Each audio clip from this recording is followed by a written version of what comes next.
we are now going to get into our thoughts on the season, what the meta is looking like, plus we'll talk a little bit about our unlocks here.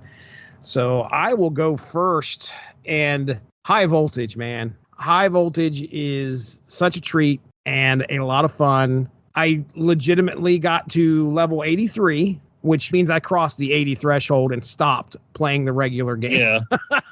I did not play regular Snap after high voltage drops. Prior to high voltage, I can't tell you really too much of what I run into. I don't feel like there was one big over a big archetype I was constantly running into.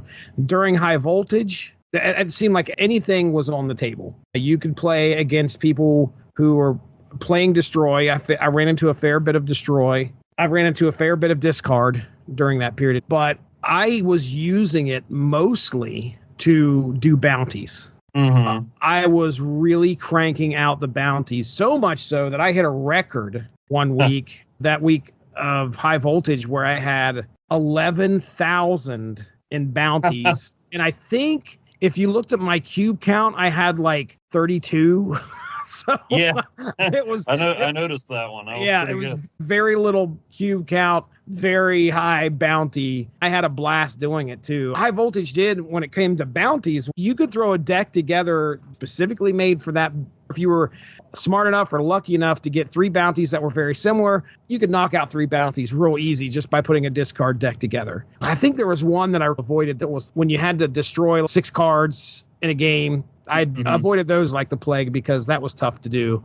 However, I started realizing the discard one was a little bit tougher, because what I would do in order just to hit the bounties, I would put Squirrel Girl in there and I would put Debris and then Killmonger. Right there, I was getting, if I got those 3 cards in a high voltage game, which the likelihood of that happening is pretty high because you're getting 2 cards each turn, then I was able to hit 6, destroy 6 cards in the game real easy. So I was able to knock those bounties out. But yeah, dude, 32 cubes, 11,075 in bounties. And I had a great time. I mean, you could use any strategy you wanted. Sometimes you didn't even have to use a strategy because you had so much energy on the table. It helped sometimes, but there was definitely a ton of fun. So I'd like to see that a little more often, but I think you had this argument last time. It is something that kind of, when it shows up, it's kind of sweet. It's kind of nice not to have it all the time because you may grow tired of it. Go ahead. Yeah, I did play it a lot, but by the end, I wasn't like tired of it exactly, but it wasn't quite as exciting. The only downside I saw to it was I wish you could play some friendly battles. I thought that might be a good way to keep it around, and make it an option for friendly battles, and then make it an event where everybody plays. Right. I went back to my one deck that had a lot of, trying to fill in different things with Dr. Doom and White Tiger. I tweaked that some. At one point, after getting smacked around, I tried a destroy deck specifically for high voltage. The one that I had a lot of fun with and was using some cards that I don't usually use. Mm-hmm. That was one that I try to use and then always gets cut from my deck, is Werewolf by Night. I had some lower cost cards with on reveal ability, so I could get the Werewolf boosted up pretty high. And when you have more power, you can play more cards, so I used Hit Monkey a lot. The one I ended up with was Silver Sable, Baron Mordo, Cable, Kate Bishop, Werewolf by Night, Hit Monkey, Red Guardian, Gladiator, Shang-Chi, Leech, Gore, and the Leader. That was a fun group. And then so many on reveals, you put Gore out there. I was getting Werewolf bouncing all over the place, getting him up to like 8, 10, 12. I always try to use him, but he ends up, kind of getting taken out pretty soon. And Hit Monkey, I think I've got a deck in there where I'm trying to use him since he worked so well in high voltage. I was never all that excited about Hit Monkey, but in that one with high voltage, you can get a lot of higher power cards in. I just thought, what if we have some lower cards and take advantage of putting a whole lot of cards out there? So that was a pretty fun deck. Mm-hmm. Nice. Doom 2099 was the guy I saw the most. We talked about that earlier.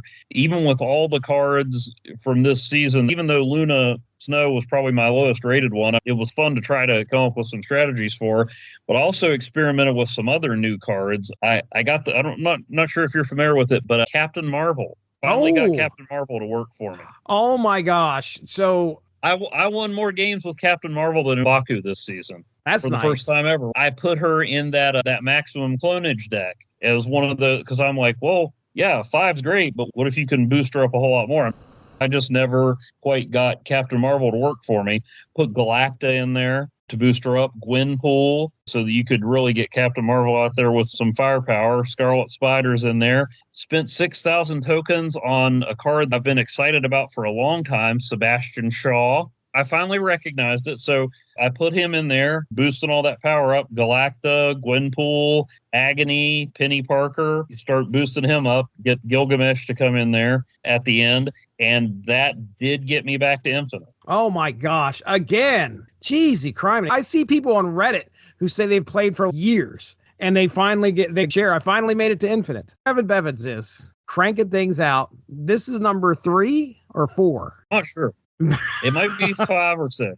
Oh my gosh. That's unreal, dude. Unreal. I had 3 in a row and then I didn't do so hot last time. I wasn't sure I was going to get it this time. And then out of the gate on this season, I need to go back to this deck because nothing new I'm trying this season is working too well. Right.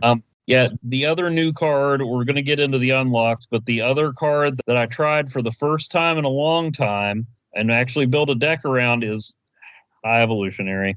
Oh my goodness. The dark side has won. I got him. I was trying to get Banner. I got High Evolutionary. I'm like, well, I'm not just not going to play it out of spite. Banner actually works really well in the High Evolutionary deck. And no, I get what people are. I saw somebody say that Banner was supposed to revive the High Evolutionary archetype. I understand it. He's not an instant win. I get it. It was nice to have the thing in there and see Cyclops doing things.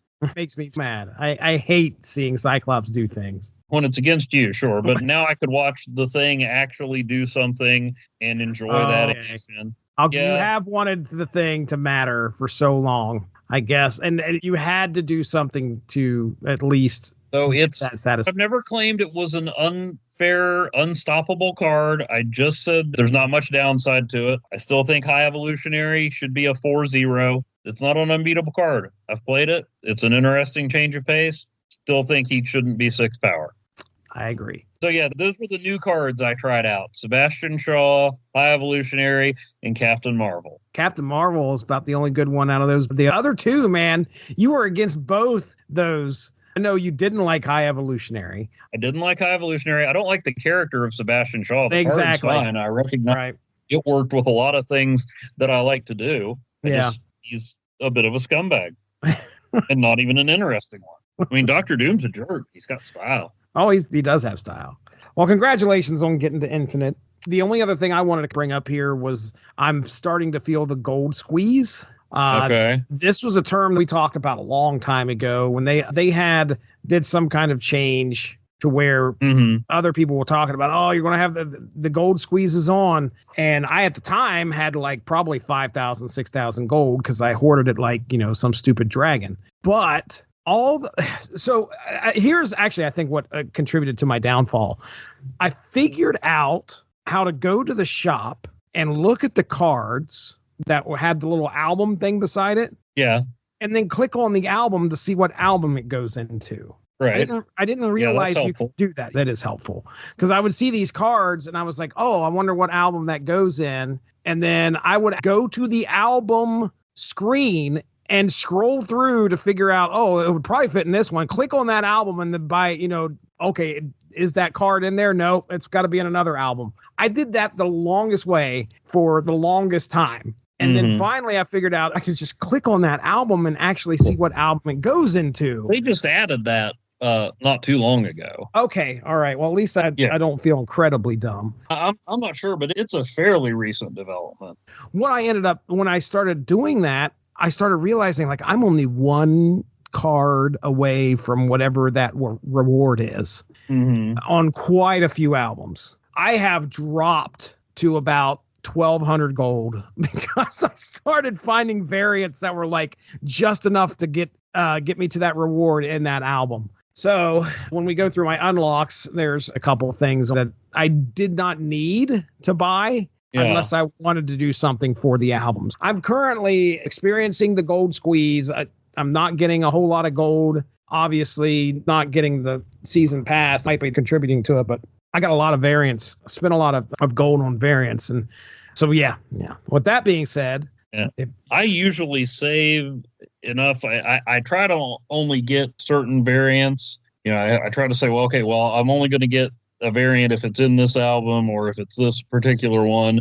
It takes me a while to build up. The most gold I had in a long time was 2,200 when I got the Miss Minutes emote, and that I don't use that enough to have been worth it, but I think I got it close to 2,000 not long ago, but then grabbed some variants. I hardly ever spent it. I hardly went over to the shop, and then all of a sudden I'm like, oh wow, oh hey, these are the albums are, I guess, they're working for Second Dinner. At least in my case, that's a feature that they implemented that is definitely causing me to spend stuff that I had saved. So yeah, it's working. I'd love it if they got an album for the ones that are actually comic covers. Oh, yeah, they've got to have enough to fill an album for that. Usually, the number of cards in each of those albums varies too. I've seen some albums that only have 9 cards in them. Most of them have 12. Yeah. Usually that's what you see is 12.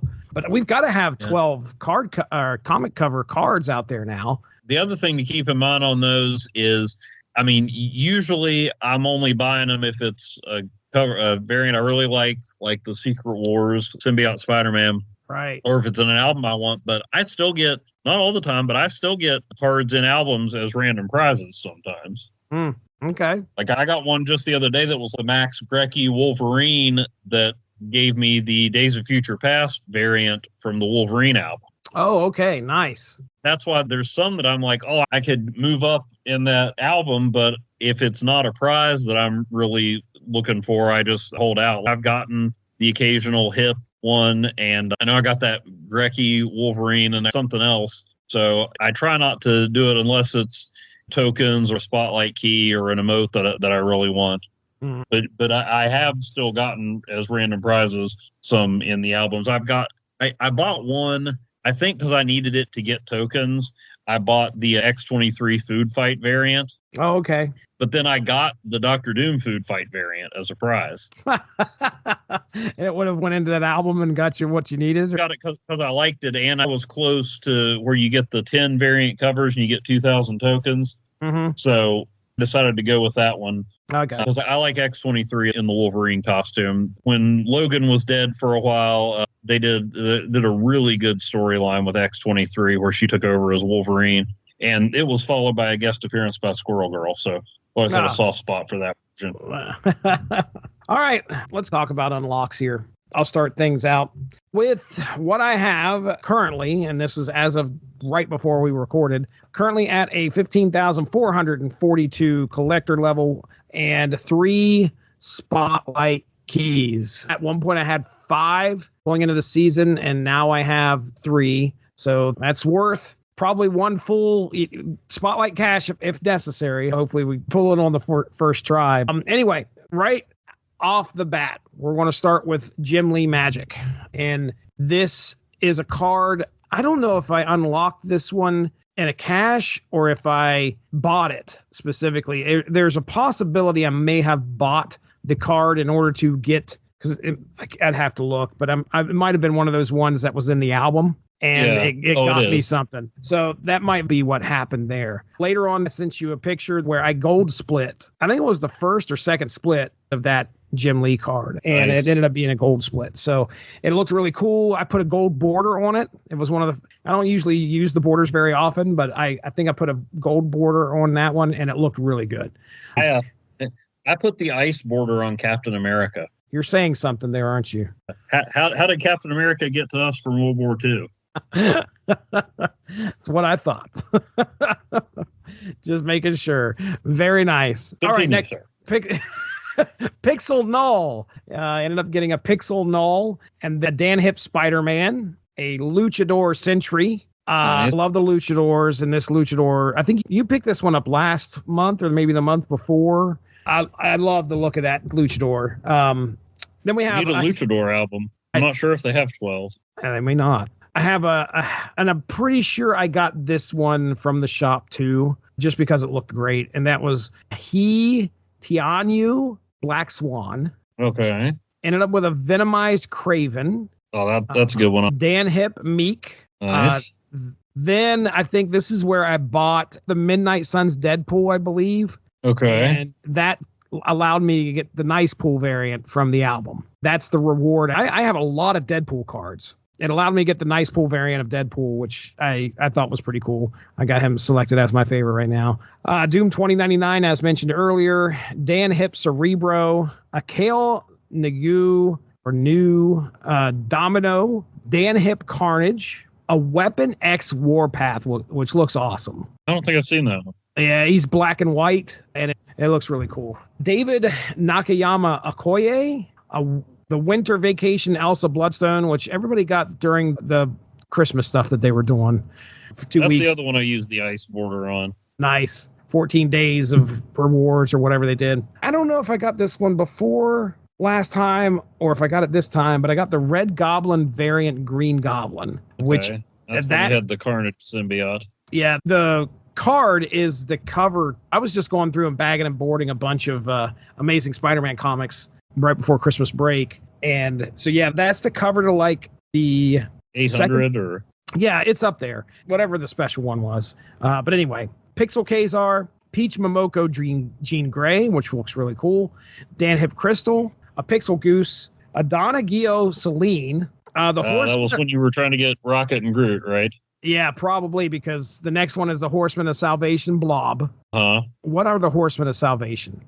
I think that comes from Age of X-Man, not to be confused with Age of Apocalypse or Age of X. That was before Krakoa, when a lot of the X-Men disappeared during a fight between X-Men and Legion. It was another alternate reality kind of thing. Cyclops and Wolverine came back from the dead and pulled the stragglers together to form an X-Men team. Interesting. I didn't read Age of X-Men, but I read the stuff that happened while they were gone. It was pretty interesting. The variant is pretty mundane.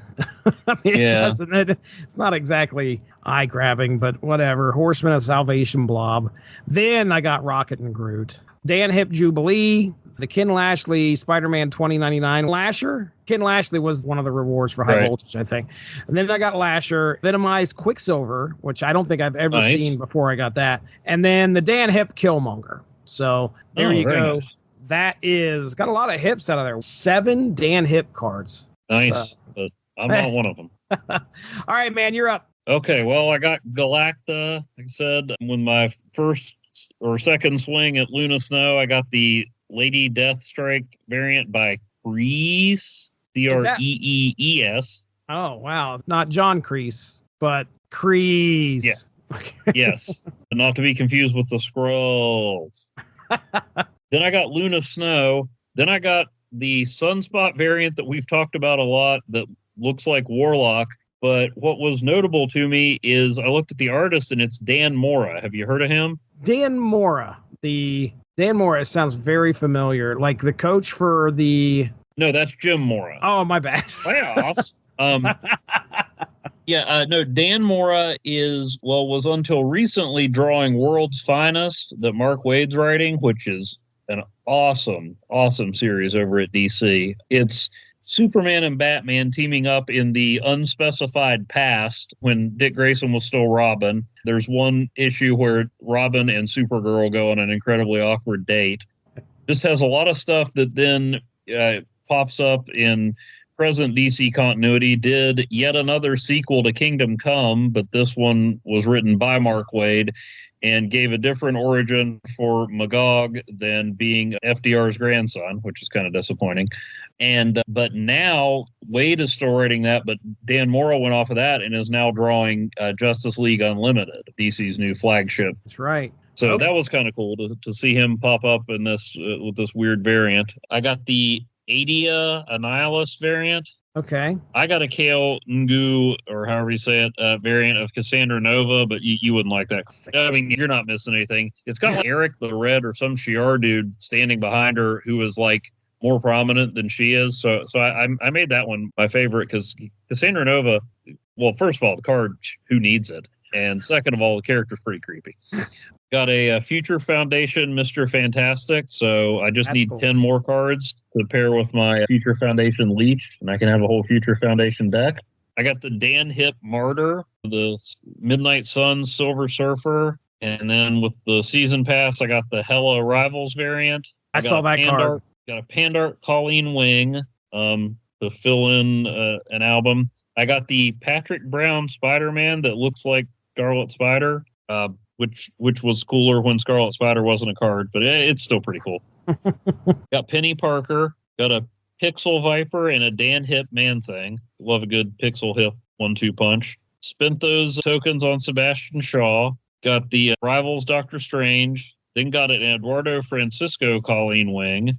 Oh. Doom 2099. A Baby Hawkeye. A card that I would trade you if I could because you would appreciate it more. A Noir Punisher. I think you sent that to me, and I was like, oh, that looks pretty cool. Yeah. I got the In-Hyuk Lee Ebony Maw, where he's got people with guns all around him. A Tony Moy Medusa, which is kind of like a painted, more realistic Medusa. A Dan Hip Dracula.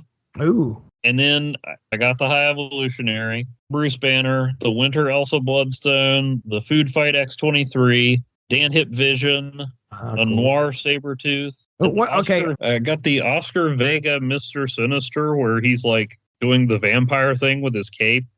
The art's pretty cool, but then you're just like, why is he posing like that? Huh. I have a lot of Mr. Sinister variants. He's doing the vampire thing, but not with his cape. It looks like he's sneezing and trying to make sure it doesn't spread. Conscientious sneeze, Mr. Sinister. I mean, the art's cool. We need the Conscientious Sneeze album, please. Just yeah, there you go. Parts. Everybody, covering their face. So then, after much effort, gold split a Scarlet Spider. Nice.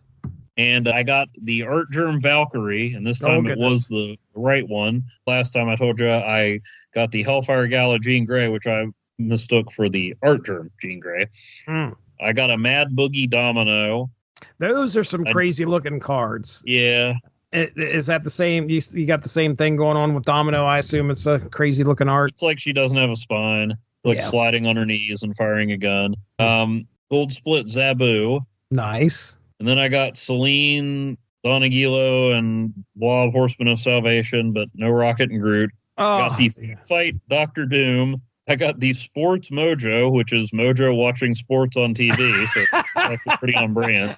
Yeah, he's got like a foam finger on his cybernetic tail. I got a Dracula by David Finch, which was pretty cool. Interesting. I got the Erica D'Urso America Chavez, that was the Conquest Prize. Got the Ken Lashley Spider-Man 2099, Lasher, a Dan Hip Professor X, which just says, "Good grief, my X-Men." he looks like Charlie Brown. Got a Pixel Electro. I got the Valerio Sheedy Black Panther from that collector's chest event that I did not fully understand. I don't know that may have been while you were decompressing or what did you do with I think I did something with collector's chest. You just won so many battles, then you got to unlock a chest, and I got 50 credits in one chest and then 30 boosters in every other chest. Some people were getting variants and all kinds of stuff. I got boosters every time, but then once you did a certain amount, you were guaranteed that Black Panther variant, which is, I want to say Valerio Sheedy is drawing or recently drew Avengers, and this is like the latest Black Panther costume, so it's pretty cool. I completely forgot about that. I went and opened up one chest, and then I was like, oh, this is pretty cool. Did nothing with it ever since then. That Black Panther variant, it's pretty lame. You wouldn't like it. Like the Cassandra Nova of giveaway variants. That's great. And then I rounded it out with Dan Hip Mystique and Dan Hip Scar. So how many hips did you get out of that one? 1, 2, Let's 3. See. 1, 2, 3. Just in the last week. 4, 5, 6, 7. That's interesting. That's how many I had. 1, 2. That's how many you had too. Yeah, that's crazy. Well, there you go. All right, there it is, ladies and gentlemen. That is our discussion on the meta and unlocks. Thanks a lot for joining us. Make sure to tune in tomorrow for the next installment of Snap Material.